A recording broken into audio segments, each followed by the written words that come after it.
Ser católico, o papado. Glória, amor e gratidão ao Sagrado Coração de Jesus.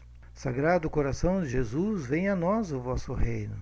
Seja louvado em toda parte o Sacratíssimo Coração de Jesus. Sagrado Coração de Jesus, temos confiança em vós.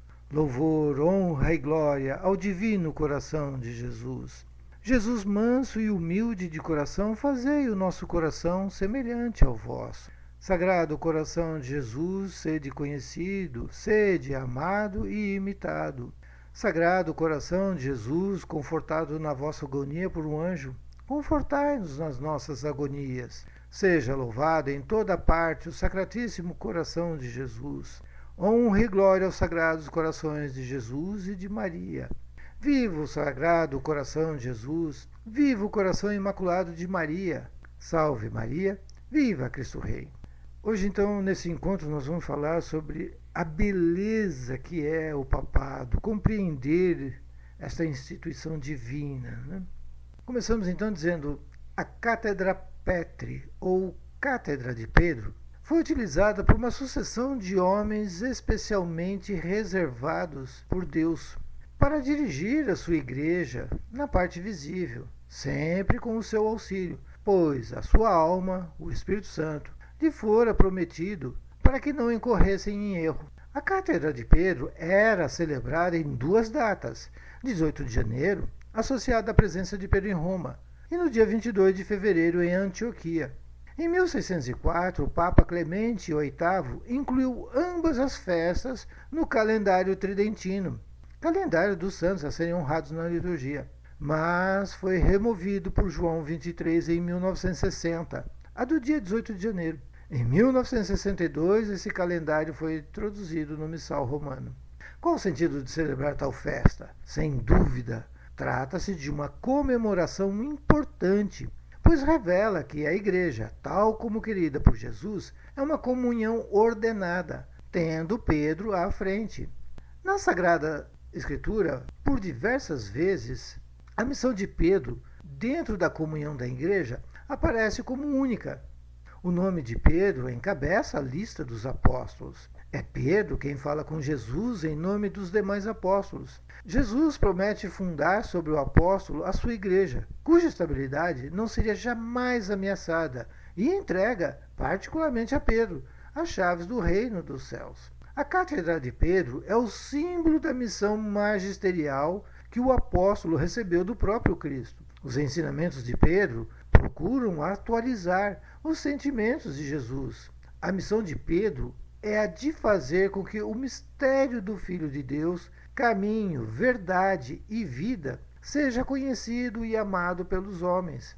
Nesse sentido, estar em comunhão com o magistério autorizado de Pedro é estar em comunhão com a doutrina de Cristo. O antigo ditado latino expressa muito bem esse sentimento. Ubi Petrus, ibi Ecclesia.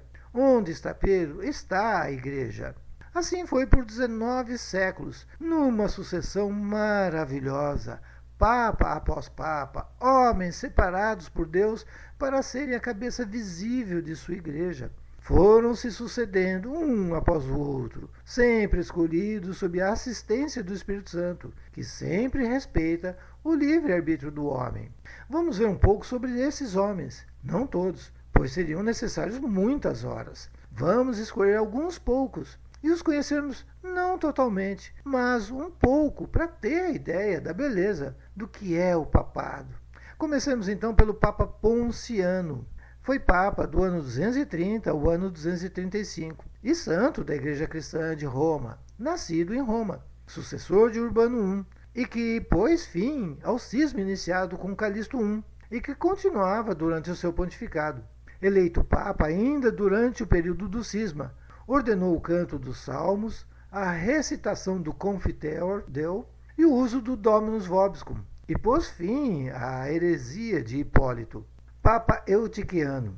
Foi Papa do ano 275 até o ano 283. Nascido em Lune, Ligúria, eleito em 4 de janeiro de 275 como sucessor de Félix I, que reinou de 269 a 274. O último Papa a ser sepultado na cripta dos Papas. Governou a Igreja durante 8 anos, período em que ordenou que os mártires fossem objeto de grandes honras e seus corpos cobertos pela dalmática, uma túnica roxa, similar aos usados pelos imperadores romanos. Hoje, vestimenta dos diáconos nas cerimônias solenes, e instituiu a bênção da colheita nos campos. Papa São Marcelino, Papa e Santo da Igreja Cristã Romana do ano 296 até o ano 304, nascido também em Roma. Sucessor de São Caio, que reinou de 283 a 296. O seu nome, porém, é recordado na famosa inscrição do diácono Severo, que se encontra nas catacumbas de São Calixto, na Via Ápia. O termo Papa, como sinônimo do bispo de Roma, aparece pela primeira vez nessa inscrição com a sigla abreviada PP, usada ainda hoje pelos papas em suas assinaturas. Papa Santo Inocêncio I, natural de Albano, Itália, reinou de 401 a 417. Este enérgico Papa é conhecido pelo seu zelo por toda a Igreja. Seus decretos tornaram-se lei na Espanha, Gália e Itália. Ele exigiu que os bispos orientais reinstalassem São João Crisóstomo, bispo de Constantinopla, que havia sido deposto injustamente. Ele também censurou o bispo de Jerusalém por sua negligência. O Papa Leão, o Magno, nascido na Toscana no fim do século IV, é lembrado nos textos de história pelo prestígio moral e político, dos quais deu prova diante das ameaças dos hunos de Átila, que conseguiu prender Numíncio, e dos vândalos de Genserico, de quem amansou a ferocidade no saque de Roma no ano de 455. Possuía uma ideia altíssima de suas funções. Sabia assumir a dignidade, o poder e a solidão de Pedro, chefe dos apóstolos. De modo especial, suas homilias nos mostram o Papa, um dos maiores da história da Igreja, paternalmente dedicado ao bem espiritual dos seus filhos, aos quais fala com linguagem acessível, traduzindo seu pensamento em fórmulas sóbrias e eficazes para a prática da vida cristã. Urbano II, Papa de 1088 a 1099. Defendeu a liberdade da Igreja Católica, continuando o trabalho de São Gregório VII. Ele convocou a Primeira Cruzada. O principal objetivo do Concílio de Clermont era discutir essa cruzada. Papa Paulo IV, de 1555 a 1559, escreveu a bula Cum ex Apostolatus Officium, sobre a perda de jurisdição dos hereges e dos cismáticos. Seu exórdio: o Papa tem o dever de impedir o magistério do erro. Papa Gregório XVI, de 1831 a 1846, lutou contra o modernismo que já estava infiltrado na Igreja. Dentre muitos escritos, destacamos Mirare Vos e Intergravíssimas. Vejamos um pequeno trecho inicial da Intergravíssimas. Entre as gravíssimas aflições da alma que nos entristecem continuamente desde o início do nosso pontificado, clamamos pela guerra que vemos travada de maneira flagrante e impudente para destruir, se possível, a religião católica, atacando-a sutilmente por todos os lados. Estamos particularmente preocupados com tudo que até agora, e sem trégua, tem sido feito contra os direitos da Igreja e a liberdade da autoridade religiosa, com múltiplos pretextos em nome da autoridade civil, com o escândalo do bem. Com a morte de Gregório XVI, a Revolução não pôde, tanto quanto antes, insinuar-se no conclave. Pio IX, o grande santo pontífice, foi eleito. É preciso dizer, no entanto, que as sociedades secretas haviam colocado na cabeça do cardeal Mastai algumas vagas esperanças de reconciliação com as novas ideias. Papa Pio IX, de 1846 a 1878, é conhecido como o Papa do dogma da Imaculada Conceição. Escreveu encíclicas, cartas apostólicas e constituições dogmáticas. Em sua constituição dogmática Pastor Eternus, que versa sobre a infalibilidade papal, ou seja, do Romano Pontífice, diz assim: o eterno pastor e bispo das nossas almas, querendo perpetuar a salutífera obra da redenção, resolveu fundar a Santa Igreja, na qual, como na casa do Deus vivo, todos os fiéis se conservassem unidos pelo vínculo da mesma fé e do mesmo amor. Por isso, antes de ser glorificado, rogou ao Pai, não só pelos apóstolos, mas também por aqueles que haviam de crer nele através das palavras deles, para que todos fossem um, assim como o Filho e o Pai são um. Por isso, assim como enviou os apóstolos que tinha escolhidos do mundo, conforme tinha sido ele mesmo enviado pelo Pai. Da mesma forma, quis que até a consumação dos séculos houvesse na sua igreja pastores e doutores, mas para que o próprio episcopado fosse uno e indiviso, e pela coesão e união íntima dos sacerdotes, toda a multidão dos crentes se conservasse na unidade da mesma fé e comunhão. Antepondo São Pedro aos demais apóstolos, pôs nele o princípio perpétuo e o fundamento visível desta dupla unidade, sobre cuja solidez se construísse o templo eterno, e se levantasse sobre a firmeza desta fé a sublimidade da Igreja, que deve elevar-se até o céu. E como as portas do inferno se insurgem de todas as partes, de dia para dia, com crescente ódio contra a Igreja divinamente estabelecida, a fim de fazer ruí-la, se pudessem, nós julgamos necessário para a guarda, para a incolumidade e para o aumento da Grei Católica, após a aprovação do concílio, propor a crença dos fiéis, a doutrina sobre a instituição, a perpetuidade e a natureza do santo primado apostólico, no qual reside a força e a solidez de toda a Igreja, segundo a fé antiga e constante da Igreja Universal, proscrevendo e condenando os erros contrários, tão perniciosos à grei do Senhor. Papa Leão XIII, de 1878 a 1903. O Papa Leão XIII, após ter se aplicado na sua encíclica sobre a franco-maçonaria, em explicitar a doutrina, os projetos, os atos, os progressos, o poder dessa seita, exorta todos os bispos do mundo a empregarem todo o zelo para fazer desaparecer o impuro contágio do veneno que circula nas veias da sociedade e a contamina por inteiro. Numa carta endereçada em 28 de agosto de 1879 aos tradutores das obras de Santo Afonso, ele louva o santo doutor por haver antecipadamente refutado a maior parte das proposições que deviam ser condenadas nos sílabos. Papa Pio X, de 1903 a 1914. Conhecido como Papa da Eucaristia. Se nos fosse possível, tomaríamos um vídeo inteiro só para falar deste que foi o último Papa Santo.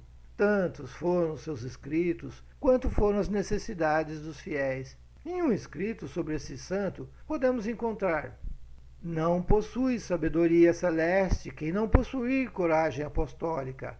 Uma não existe sem a outra, porque a coragem sem a sabedoria seria imbecilidade, e a sabedoria sem a coragem seria mediocridade.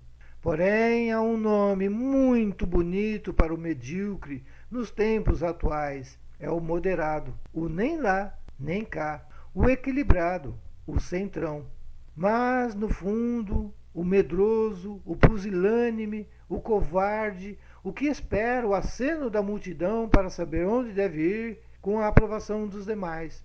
Meus amigos, a força do mal não é menos culpa dos moderados do que dos malvados. Se os malvados fazem o mal, os moderados não se lhes opõem e com isso fortalecem a maldade. Em sua simplicidade, São Pio X recordava que não matar o lobo é trair o rebanho. Ele não foi moderado, foi santo. Este santo Papa muito escreveu em seus escritos. Combateu firmemente o modernismo, onde o classificou como a síntese de todas as heresias. Vamos citar apenas a encíclica Pascendi Dominis Gregis, que começa assim: a missão que nos foi divinamente confiada de apacentar o rebanho do Senhor, entre os principais deveres impostos por Cristo, conta o de guardar com todo desvelo o depósito da fé, transmitida aos santos, repudiando as profanas novidades de palavras e as oposições de uma ciência enganadora. E, na verdade, esta providência do Supremo Pastor foi em todo o tempo necessária à Igreja Católica, porquanto Devido ao inimigo do gênero humano, nunca faltaram homens de perverso dizer, vanílicos e sedutores, que caídos eles em erro, arrastam os demais ao erro. Contudo, há mister confessar que nesses últimos tempos cresceu sobremaneira o número dos inimigos da cruz de Cristo, os quais, com artifícios de todo ardilosos, se esforçam por baldar a virtude vivificante da Igreja e solapar pelos alicerces, se dado lhes fosse, o mesmo reino de Jesus Cristo. Por isso já não nos é lícito calar, para não parecer faltarmos ao nosso santíssimo dever, e para que se nos não acuse de descuido de nossa obrigação, a benignidade de que, na esperança de melhores disposições, até agora usamos. Papa Bento XV, de 1914 a 1922, escreveu, dentre tantos escritos, a bula Incruentum Altaris. Vejamos um pequeno trecho.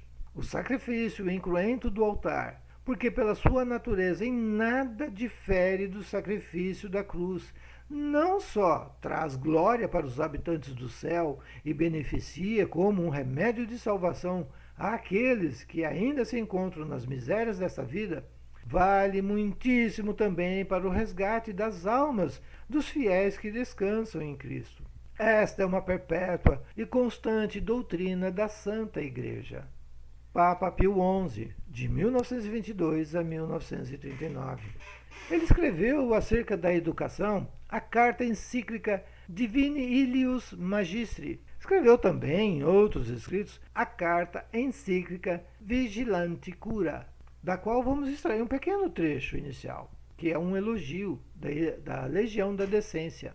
Acompanhamos com vigilante solicitude, como exige o nosso ministério apostólico, cada obra dos venerandos Antístetes e de todo o povo cristão.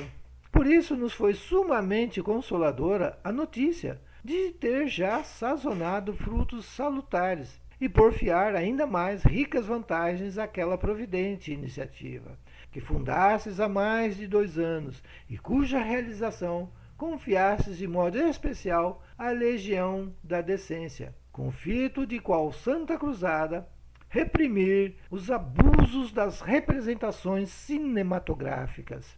Papa Pio XII, de 1939 a 1958. Entre os seus muitos escritos, um deles, o Evangelii Preconis, que evoca a utilidade das escolas e colégios católicos dos países de missão, traz em seu bojo das relações oportunas que criam entre missionários e não cristãos de todas as classes sociais e do desejo sentido pela juventude, ainda maleável como cera, de compreender, valorizar e abraçar a doutrina católica. O pontífice continua nesse ímpeto. Esses jovens mais instruídos serão amanhã chefes de Estado. As massas os seguirão como seus guias e mestres. Muito bem, por pura falta de tempo, foi feito aqui de forma bastante resumida, primeiro sobre os papas e segundo sobre os que aqui estão explícitos. Podemos aurir sobre estes santos homens que tinham por incumbência maior a salvação das almas. O fizeram, em alguns casos, a custo das próprias vidas. Nunca se encontrou uma ambiguidade ou que um papa fosse contrário aos ensinamentos de seus predecessores. Percebe-se claramente a harmonia entre os seus ensinamentos. Uma linha condutora, um fio que os une é o Paráclito Santo, que a todos assistiu, porque eles estavam abertos à direção do Espírito Santo. O conjunto dos papas, desde São Pedro, mesmo os não elevados à condição de santos, foram homens que alimentaram a fé, combateram o erro do clero e dos pagãos, condenaram os hereges, regularam a liturgia, auriram as luzes do Espírito Santo, por se encontrarem sempre em oração e entrega total ao seu munus de ensinar e de corrigir. Receberam numa linhagem desde Pedro, sagrado como o primeiro Papa por Jesus, o especialíssimo depósito da fé, o qual nem o Papa mais humilde ou mais pecador ousou perder ou mesmo alterar durante 19 séculos. Numa sucessão maravilhosa de 262 papas, formulou-se 49 dogmas, formatou o credo com seus 12 artigos, combateu heresias de dentro e de fora da Igreja, alicerçou o magistério, estruturou o Depositum Fidei, assim conduzindo milhões e milhões de almas para o céu. A beleza do papado está aí. Homens que nunca trouxeram nenhuma novidade, que jamais um contradisse seu anterior, mas sim, numa harmonia estonteante, um confirmava o antecessor e preparava o caminho da fé aos que viriam a seguir os seus sucessores. O depósito da fé seguiu incólume de Pedro a Pio XII, de um ao outro, pois todos esses homens foram ornados por Deus com sabedoria divina e fortaleza apostólica. E essas duas virtudes são os meios pelos quais Deus pode fazer um padre comum, um santo padre, e em todos os sentidos dessa expressão, ou seja, um sacerdote santo e um santo papa. Todos os papas aqui citados, e muitos outros que não puderam ser citados, defenderam a grei deixada por Jesus Cristo. Muitos deram suas vidas, e todos foram valentes, heróicos homens no combate e defesa da fé. É por isso que ressaltamos como reconhecer um Papa e não o amar, não o respeitar. Como reconhecer um Papa e o resistir. Ou como achar que um maçom pode ser Papa. Ou ainda, que um Papa ensine a errar, já que não é possível ensinar o erro. O Papa é e sempre será o vigário de Cristo na terra. Será um alter Christus, outro Cristo, que dá a sua vida. Ninguém a toma. Ama e corrige, deseja ardentemente estar e se manter unido aos sagrados corações de Jesus e de Maria. Cor Jesu, usque ad mortem obediens factum, miserere nobis. Cor Jesu lancia perforatum, miserere nobis. Cor Jesu fons totius consolationes, miserere nobis. Cor Jesu vita et resurrectio nostra, miserere nobis. Cor Jesu pax et reconciliatio nostra, miserere nobis. Cor Jesu victima peccatorum, miserere nobis. Cor Jesu salus in te sperantium, miserere nobis. Cor Jesu spes in te morientium, miserere nobis. Cor Jesu deliciae sanctorum omnium, miserere nobis. Glória ao Pai, ao Filho e ao Espírito Santo, assim como era no princípio, agora e sempre, e por todos os séculos dos séculos. Amém.